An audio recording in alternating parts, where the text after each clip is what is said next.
السلام علیکم dear students, آج کا ہمارا ٹاپک ہے تحریک علی گڑھ۔ تحریک علی گڑھ کی بنیاد کس نے ڈالی، کب ڈالی، کیوں ڈالی، یہ آج ہم تفصیلاً بیان کریں گے، اس کو پڑھیں گے۔ 1857 کی جنگ آزادی کی ناکامی کے بعد مسلمان قوم کو تباہ کرنے میں برطانیہ حکومت اور ہندو اکثریت نے کوئی کسر نہیں چھوڑی تھی۔ اور 1857 کی جنگ آزادی میں بیسیکلی مسلمانوں اور ہندوؤں نے مل کے کام کیا تھا، اس جنگ میں حصہ لیا تھا، لیکن جب ناکامی ہوئی تو انگریزوں نے اور ہندوؤں نے مل کے وہ سارا ملبہ مسلمانوں پہ ڈال دیا اور مسلمانوں کو تکلیفیں پہنچانے میں، ان کو تنگ کرنے میں انہوں نے کوئی کسر نہیں چھوڑی۔ ان کی جائیدادیں لوٹی گئی، ان سے جاگیریں چھینی گئی اور مسلمانوں پہ تعلیم کے دروازے بند کیے گئے اور معاشی اور معاشرتی طور پہ بری طرح کچلا گیا تھا۔ تو اس کے بارے میں سر سید احمد خان لکھتے ہیں کہ آسمان سے ایسی کوئی بلا نہیں اتری جس نے زمین پر پہنچنے سے پہلے مسلمانوں کا گھر نہ ڈھونڈا ہو۔ ولیم ہنٹر لکھتے ہیں کہ مسلمان ہونا ہی جرم قرار پایا تھا۔ مسلمانوں کی جائیدادیں اور جاگیریں ہندوؤں اور سکھوں میں تقسیم کر دی گئی تھی، تو اس لیے مسلمانوں کو ضرورت محسوس ہوئی، اور سر سید احمد خان جو ہیں وہ ایک دوررس نگاہ رکھنے والے انسان تھے اور انہوں نے صورتحال کو بھانپ لیا اور انہیں یہ ضرورت محسوس ہوئی کہ مسلمانوں کی ایک اپنی تحریک ہونی چاہیے، ایک پلیٹ فارم ہونا چاہیے، اور مسلمانوں کو ان مشکل حالات سے چھٹکارا دلوانے کے لیے انہوں نے ایک تحریک قائم کی جس کا نام تحریک علی گڑھ رکھا گیا، اور اس کے بانی تھے سر سید احمد خان۔ یاد رہے کہ ہمارا جو پیپر کا پیٹرن ہے وہ آبجیکٹیو ٹائپ ہے، اس میں آبجیکٹیو پیپر ہمارا زیادہ ہوگا تو ساتھ میں ہم اس کے آبجیکٹیو جو ہے وہ بھی کرتے چلیں گے کہ سر سید احمد خان اس کے بانی تھے، اور علی گڑھ تحریک جو ہے وہ علی گڑھ میں بنائی گئی تھی۔ اور سر سید احمد خان کے ساتھ اس وقت کے اور بھی دیگر قائدین تھے جنہوں نے تحریک علی گڑھ میں ان کا ساتھ دیا، ان میں خاص طور پہ جو محسن الملک ہیں، وقار الملک، مولانا شبلی نعمانی، الطاف حسین حالی اور چراغ علی جو ہیں وہ خاص طور پہ ہیں۔ سب سے پہلے سر سید احمد خان نے اس قوم کو مشکل حالات سے نکالنے کے لیے تعلیمی خدمات سر انجام دی ہیں، اور کسی بھی قوم کی ترقی کا جو راستہ ہے وہ محنت اور تعلیم میں ہی ہے۔ تو تعلیمی خدمات سب سے پہلے ہم ڈسکس کریں گے کہ انہوں نے سائنس، جدید ادب اور معاشرتی علوم کی طرف مسلمانوں کو راغب کیا، اور 1859 میں انہوں نے مراد آباد میں اور 62 میں غازی پور میں مدرسے قائم کیے۔ دو مدرسے جو انہوں نے پہلے قائم کیے وہ 1859 میں اور 62 میں غازی پور اور مراد آباد میں ہیں۔ اس کے بعد ان مدرسوں میں فارسی کے علاوہ انگریزی زبان کی بھی جو ہے تعلیم دی جاتی تھی۔ تو اس کے بعد 1875 میں انہوں نے علی گڑھ میں MAO ہائی اسکول کی بنیاد رکھی، جو 1877 میں 2 سال بعد کالج کا درجہ جسے دیا گیا، اور 1920 میں اسے یونیورسٹی کا درجہ دیا گیا تھا۔ اور اس کے بعد سائنٹیفک سوسائٹی کے نام سے انہوں نے ایک ادارہ بنایا جو 1863 میں غازی پور میں قائم کیا گیا۔ اب یہاں پہ دیکھیں کہ 1863 میں غازی پور میں جو ادارہ قائم کیا گیا تھا وہ سائنٹیفک کے نام سے، اور اس کا مقصد کیا تھا کہ مغربی زبانوں میں لکھی گئی کتب کے اردو زبان میں تراجم کرنا، اور 1876 میں سوسائٹی کے دفاتر کو علی گڑھ میں منتقل کیا گیا۔ اب یہاں پہ آپ نے یہ چیز دیکھنی کہ 1876 میں سوسائٹی کے دفاتر جو ہیں علی گڑھ میں منتقل کیے گئے تھے۔ یہ MCQs جو آپ کے پیپر ہے اس کی بھی ساتھ میں پریپریشن کرتے چلے، اور مغربی ادب، سائنس اور دیگر علوم جو ہیں ان کا مطالعہ کیا گیا۔ 1886 میں سر سید نے محمدن ایجوکیشنل کانفرنس کے نام سے ایک ادارے کی بنیاد رکھی، اور مسلم قوم کی تعلیمی ضروریات جو ہیں اس کو پورا کرنے کے لیے انہوں نے کام کیا، اور محمدن ایجوکیشنل کانفرنس کی بدولت ہی جو دیگر قائدین اور شخصیات تھی انہوں نے بھی تعلیمی سرگرمیوں کا آغاز کیا، اور لاہور میں اسلامیہ کالج،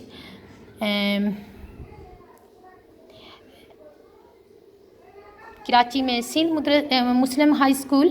اور اس طرح دیگر جو ہیں انہوں نے ادارے قائم کیے۔ تو نیکسٹ ہے جی ہماری ادبی خدمات کیا ہیں۔ سر سید احمد خان جو بہت عمدہ انشا پرداز تھے،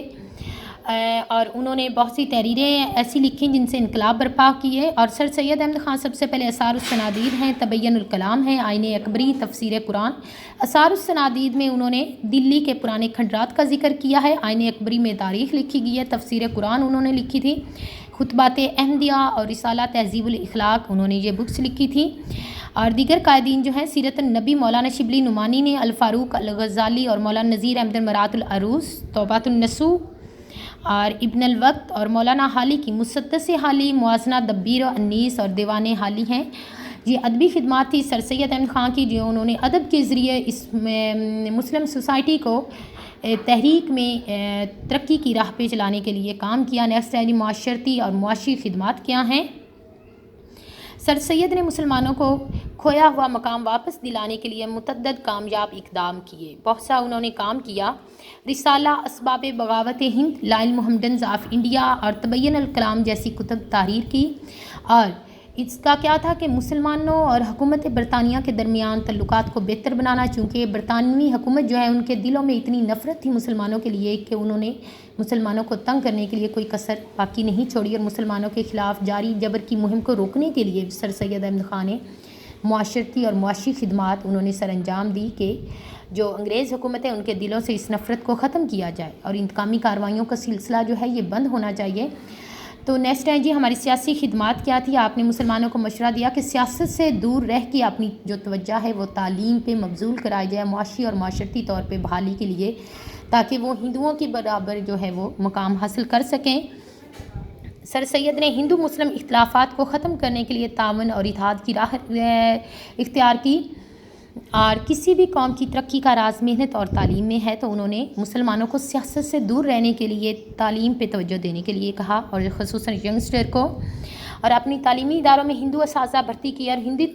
ہندو طلباء کو بھی داخلے دیے، تاکہ ایک یہ جو ڈسکریمنیشن ہے، فرق ہے ہندو مسلم کا اور برطانیہ کا، یہ جو ایک نفرت کی آگ ہے، انتقامی کارروائیاں ہیں، ان کو ختم کیا جا سکے اور ایک نئے سرے سے مسلمانوں کو ایک کھویا ہوا مقام دلانے میں کامیابی حاصل کر سکیں۔ اور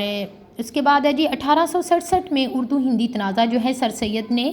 اس نے بدل کر دیا تھا۔ اب یاد رہے کہ اس سے پہلے سر سید احمد خان جو ہیں وہ ہندو اور مسلمانوں کو ایک خوبصورت دلہن کی دو آنکھیں قرار دیا کرتے تھے۔ وہ کہتے تھے کہ یہ دونوں قومیں اکٹھی رہیں گی، لیکن جب 1867 میں اردو ہندی 1867 میں اردو ہندی کنٹروورسی ہوئی تو اس سے سر سید احمد خان جو ہے وہ بدل ہو گئے۔ انہوں نے کہا کہ نہیں، یہ دونوں قومیں کبھی اکٹھی نہیں رہ سکتی۔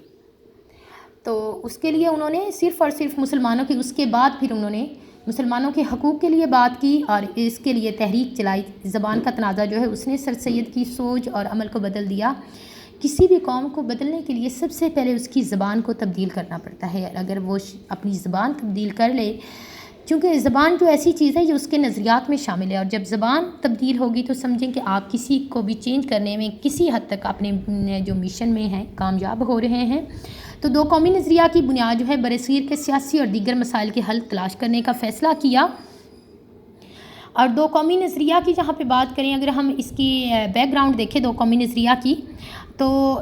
سر سید احمد خان سے پہلے بھی بہت سے لوگ ہیں جنہوں نے دو قومی نظریہ پہ بات کی، کہ مجدد الافسانی ہیں، شاہ ولی اللہ ہیں، انہوں نے ان کے افکار کو آگے بڑھایا۔ اور دو قومی نظریہ کی اصطلاح جو ہے سر سید احمد خان کی نظر میں ہم یہاں پہ کریں گے کہ انہوں نے مسلمانوں کا جداگانہ ثقافت ہے، رسم و رواج ہیں اور مختلف مذہب کے حامی ہیں، ہر اعتبار سے ایک مکمل قوم کا درجہ رکھتے ہیں۔ مسلمانوں کی علیحدہ قومی حیثیت کے حوالے سے سر سید نے ان کے لیے لوکل کونسلوں میں بھی نشستوں کی تخصیص چاہی اور اعلیٰ سرکاری ملازمتوں کے لیے بھی کھلے مقابلے کے امتحان کے خلاف مہم چلائی۔ اور سر سید احمد خان جو ہیں انہوں نے اردو ہندی کنٹروورسی کے بعد دو قومی نظریہ کی پہ زور دیا۔ اس سے پہلے وہ سمجھتے تھے کہ یہ دونوں قومیں اکٹھی رہ سکتی ہیں، ان کو اکٹھا رہنا چاہیے۔ تو اس کے بعد انہوں نے دو قومی نظریہ پہ بھی بات کی، اور مسلمانوں کے حقوق کے لیے، چونکہ مسلمانوں کی الگ ثقافت، رسم و رواج اور مذہب کے حامی ہیں الگ سے، تو اس لیے یہ ایک مکمل قوم کا درجہ رکھتے ہیں، ان کے لیے الگ سرکاری ملازمتیں ہونی چاہیے، لوکل کونسل میں نشستیں ان کے لیے خاص ہونی چاہیے تاکہ یہ اپنی مرضی کے مطابق قائم ہونے والی حکومت کے نظام کو ناپسند نہیں کریں یا پسند کریں، یہ ان کی مرضی ہوگی۔ اس لیے مسلمانوں کی علیحدہ ایک پہچان ہونی چاہیے، اور اس پہچان کے لیے انہوں نے دو قومی نظریہ پہ بات کی، قومی نظریہ کی بنیاد کے پہ ان کے لیے تحفظات کا اظہار کیا، تحفظات مانگے۔ اور سر سید احمد خان جو ہے وہ مسلمانوں کو سیاست سے دور رکھنا چاہتے تھے، چونکہ وہ مسلمانوں کو 1885 میں بھی انہوں نے انگریز ایک آفیسر تھے